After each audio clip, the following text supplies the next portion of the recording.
गरीब किसान की कहानी। एक बार की बात है, किसी गांव में एक गरीब किसान अपने पत्नी और 2 बच्चों के साथ रहता था। वह काफ़ी गरीब था।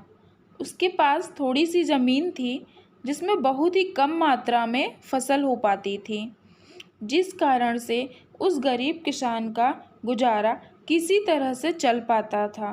लेकिन वह किसान गरीब ज़रूर था, लेकिन वह बहुत ही ईमानदार था। कभी भी उसने गलत तरीके से पैसे कमाने के बारे में नहीं सोचा। किसान के बच्चे छोटे थे, जिस कारण से किसान को उनके पालन पोषण की भी चिंता हमेशा सताती रहती थी, जिस कारण से गरीब किसान और पत्नी हमेशा चिंतित रहते थे। गरीब किसान अपनी पत्नी के साथ अपने खेत में खूब मेहनत करता था, लेकिन उसके मन मुताबिक उतना फल नहीं हो पाता था कि उसके परिवार का गुजारा हो सके। कभी कभी ऐसा भी वक्त आता था कि उस गरीब किसान के पास खाने के अन्न भी नहीं होते थे। फिर उसकी पत्नी दूसरों के घरों में काम करके अनाज लाती थी, जिससे उनको भोजन मिल पाता था। गरीबी में ऐसे ही उस गरीब किसान के परिवार का दिन गुजारा हो रहा था। तो एक गरीब किसान की पत्नी बोली, क्यों ना आप शहर चले जाते, क्योंकि इस छोटे से खेत से हम लोगों का गुजारा तो नहीं हो पा रहा है। तो ऐसे में आपको शहर में कोई काम मिल जाएगा, जिससे हम लोगों के दिन अच्छे हो जाएंगे। पत्नी की यह बात सुनकर किसान देर रात तक सोचता रहा। फिर उसने अगले दिन शहर जाने का फैसला किया। फिर अपनी पत्नी से विचार विमर्श करने के बाद वह गरीब किसान शहर जाने के लिए निकल पड़ा। काफ़ी दूर चलने के बाद वह गरीब किसान शहर के एक रिहायशी इलाके में पहुंच गया। लेकिन वह गरीब किसान इस शहर में अनजान था। उसका कोई जानने वाला नहीं था। वह काफ़ी थक भी गया था और एक पेड़ के नीचे बैठकर आराम कर रहा था।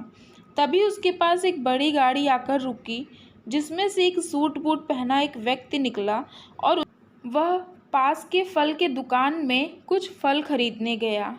फिर वह सूट बूट वाला व्यक्ति अपने हाथ में पर्स और फल का थैला लेकर फिर से गाड़ी में बैठने गया कि अचानक से उस व्यक्ति का पर्स जमीन पर गिर गया, जिसमें काफ़ी पैसे और ढेर सारे कागजात थे, जो कि बहुत कीमती भी थे। और फिर गिरे पर्स से अनजान वह सूट बूट वाला व्यक्ति अपने गाड़ी में बैठकर आगे निकल गया। तो पास में बैठा गरीब किसान इस घटना को देख लिया और वह फिर उठकर उस पर्स के पास आया और पर्स को उठा लिया, जिसमें उस व्यक्ति का घर का पता भी था। तो वह गरीब किसान भले ही गरीब था, लेकिन वह ईमानदार था। उसने उस पर्स को वापस करने के लिए विचार किया। फिर वह लोगों की मदद से दिए पते पर पहुंच गया, जहां उस व्यक्ति का बहुत बड़ा घर था और गेट के अंदर बहुत बड़ा बगीचा भी था। तो वह गरीब किसान वहां पर रहने वाले गार्ड को बुलाया, उस व्यक्ति का फ़ोटो दिखाकर उनसे मिलने के लिए बोला। तो गार्ड ने उसको उस सूट बूट वाले व्यक्ति से मिलाने के लिए बंगले में अंदर ले गया। फिर थोड़ी देर बाद वह सूट बूट वाला व्यक्ति गरीब किसान के सामने आ गया और आने का कारण पूछा। तो उस गरीब किसान ने अपने जेब से पर्स लौटाते हुए गिरे हुए पर्स की सारी घटना उस व्यक्ति से बता दिया। इससे वह व्यक्ति गरीब किसान की ईमानदारी से काफ़ी प्रसन्न हुआ। फिर उसी पर्स से कुछ पैसे निकालते हुए गरीब किसान को देने लगा। तो वह गरीब किसान हाथ जोड़ते हुए बोला, साहब, हम भले ही गरीब हैं, लेकिन अपनी ईमानदारी का मोल नहीं लेते। अगर देना ही है तो हम इस शहर में अनजान हैं और अपनी पहली बार आए हैं। इस शहर में हमारा कोई जानने वाला नहीं है। अगर कुछ देना ही है तो आप हमें कोई काम ही दिला दें, तो आपका बड़ा एहसान होगा। गरीब किसान की यह बात सुनकर वह व्यक्ति बहुत ही प्रभावित हुआ और बोला, अगर आप काम चाहते हैं तो आप एक किसान हैं, आपको पेड़ पौधों के बारे में अच्छी जानकारी होगी, तो चाहो तो आप हमारे इस बगीचे के लिए माली के रूप में काम कर सकते हो। जहाँ पर आपको अच्छी पगार के साथ साथ यहीं रहने के लिए कमरा और खाना भी मिल जाएगा। अगर आप चाहो तो यहाँ काम कर सकते हो।